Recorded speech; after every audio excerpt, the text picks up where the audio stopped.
Hey everyone, welcome to my studio. Today I'm going to look at the Holbein watercolors.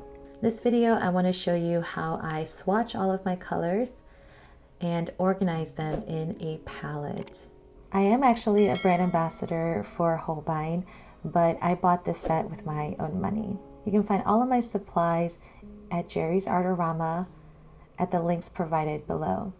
I got the 48 set because I felt like it had the widest range of colors. While these paints come in tubes and you can totally use them in the tube form, I personally like to put them in a palette. These tubes are 5 milliliters. Usually a half pan can fit about 2.5 to 3 milliliters of paint. So I'll still have some left over in the tube if I want to use them later. I really like this metal palette from Meeden. It has a thumb ring on the bottom. It actually holds 52 half pans, and I like that it's white and has that decoration on the front. It's definitely different than my other black pans. I actually DIY'd this a little bit. I took out 5 of the half pans because I'm only going to use 47 of the 48 colors, and you'll see why later. And I added a little sponge just in case I ever want to take this out on the road and I want to paint outside. In this video, I'm going to swatch them and show you how I set up this palette. I'm going to use this painter's color diary that I also used for my Daniel Smith watercolors. You can check out this video over here. For all of the swatching, I'm just going to speed it up. I'm just going in order as I'm doing the swatching, and I'm actually squeezing out the paint directly onto the paper. I really like this color diary because it's 100% cotton, so you can really see the brilliance of the watercolors. I like to label using the brand's color name. I'm also squeezing it onto the paper directly because I'm not quite sure how I'm going to set up my palette just yet. I want to see what the colors look like on paper first before I put them in the half pans and then commit them to a space in the palette. I'll show you how I organize my colors later because I am pretty particular about that. This color diary is perfect for swatching just like this. And that black line in the middle is to test the transparency versus opacity of the colors. Holbein Artist Watercolor is really known for its unparalleled brilliance, intensity, handling qualities, and predictable results. There are actually 108 colors, both available in the 5 milliliter and 15 milliliter tube forms. So when it comes to watercolors, there are 5 general ingredients.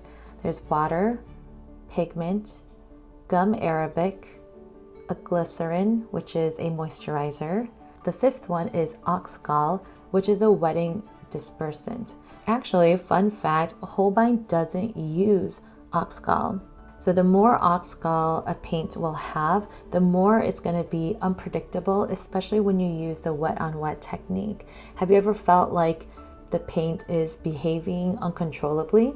So when oxgall was introduced into watercolor paints about 150 years ago, Japanese artists actually didn't like it, and so they wanted a way to be able to better control their paints, and so that's why they don't use oxgall in their watercolors. And so that's why you're able to handle it really well.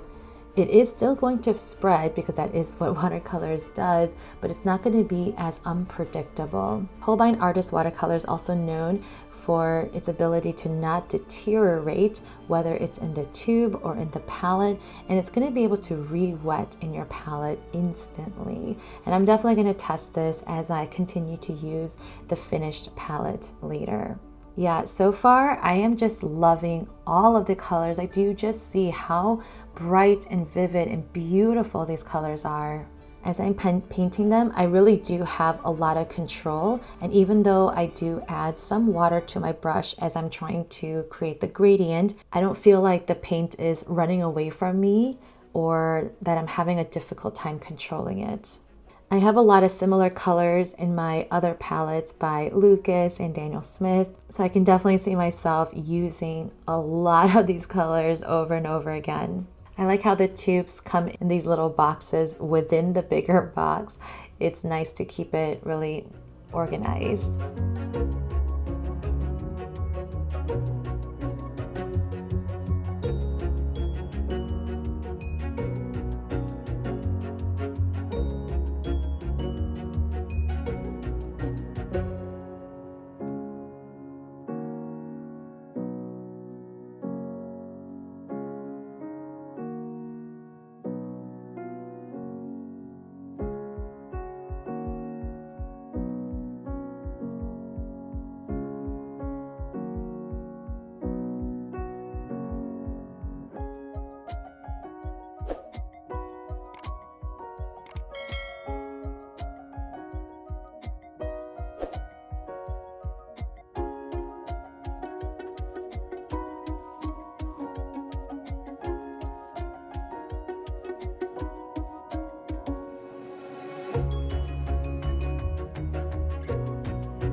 Green is my favorite color, so I love seeing all this variety of greens.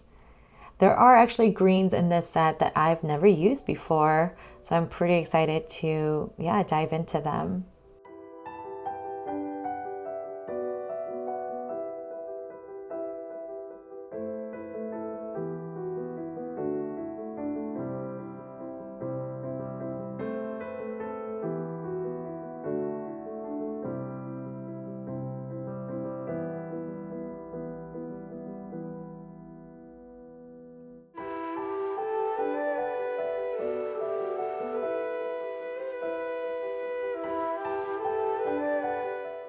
The sap green and the terre verte are probably two of my favorite kind of greens. The sap is just a really nice warmer green, and the terre verte really reminds me of the chromium oxide green that I always use in the Lucas brand.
The range of blues in this set is really nice too. I love that there are warm and cool blues, and even that really dark indigo and this bright peacock blue, just beautiful.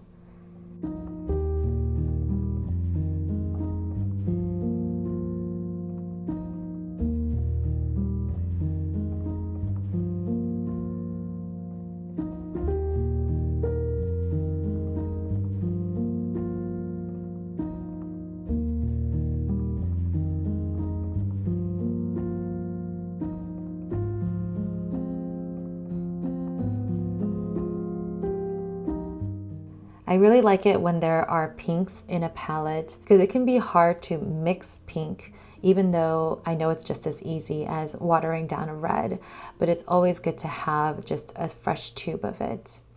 And I just love how bright these are.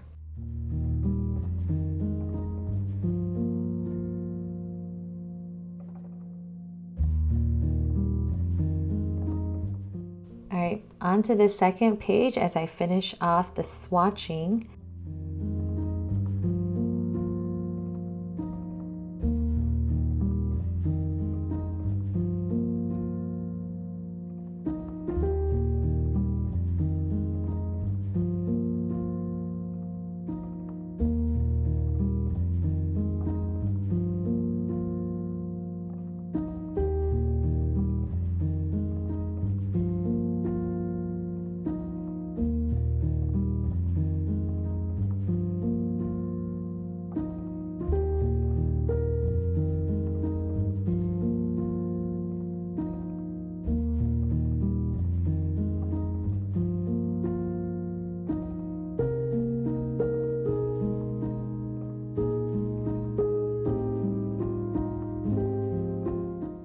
I only wish that there was an additional one or two earthy colors. I know that the yellow ochre was on the first page, but I personally like another brown just for, just for a greater range. And so later you'll see that the Chinese white color is included in this palette.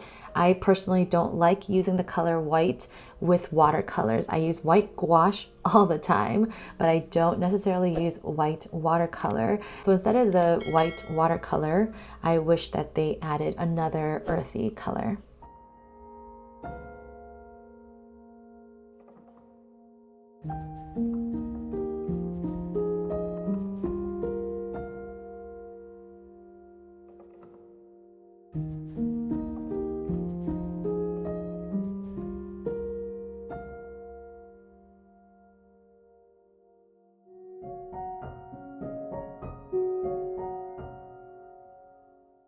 I love this gray of gray color. It's kind of a redundant name, but it is the creamiest light gray that you could ever have. It's just perfect. I love Payne's gray, and I think it's really interesting that they added gold and silver in this palette. I think that really sets apart this palette from some of the other brands that you might get that don't include metallic colors.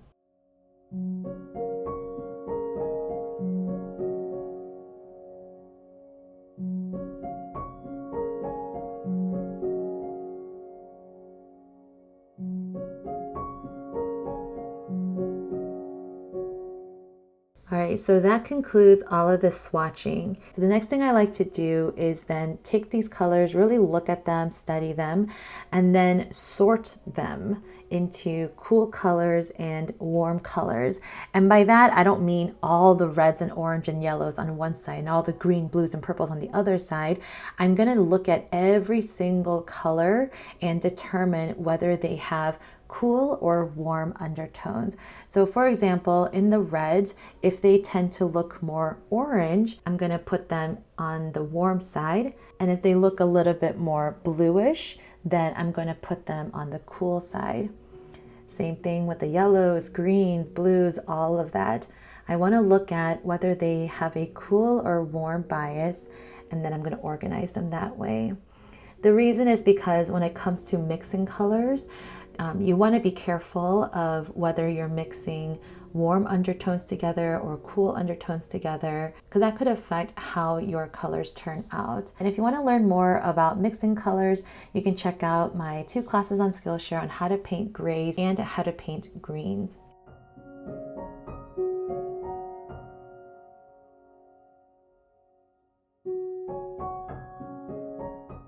So now I'm just organizing the palettes a little bit more, and again, just kind of counting and sorting them in order, making sure that I have the right number of pans, and I'm just fine tuning and again moving a color here or there if I feel like they are more cool or more warm, etc. So I like to use a fine tip Sharpie to label all of my half pans, and because these pans sit within the palette, I'm only labeling it on the top like 10% of the pan. I'm using the W and the 3-digit number for the label so that I can easily identify which color it is. And as you can see, as I'm squeezing it out, I'm really only using about 30–40% of the tube itself. So there's still plenty of paint to play around on a large mixing pad later, or if you want to refill your pans. Even as the colors are coming out, I really love how this is coming together. I'm trying to fill every nook and cranny of the pans. Sometimes I'm successful, sometimes I'm not. And you might notice there's a little bit of shrinkage that will happen because one of the ingredients is water. So as the water evaporates, you might notice that the paints look like they sink a little bit, and that's completely normal.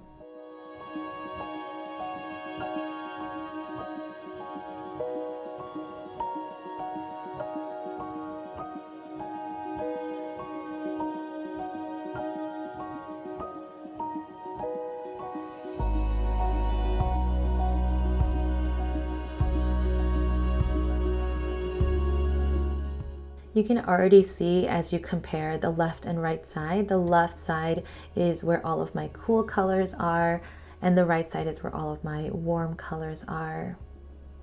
These tubes are just so easy to squeeze out. They're so creamy. And even though this might be time consuming, it's actually kind of relaxing.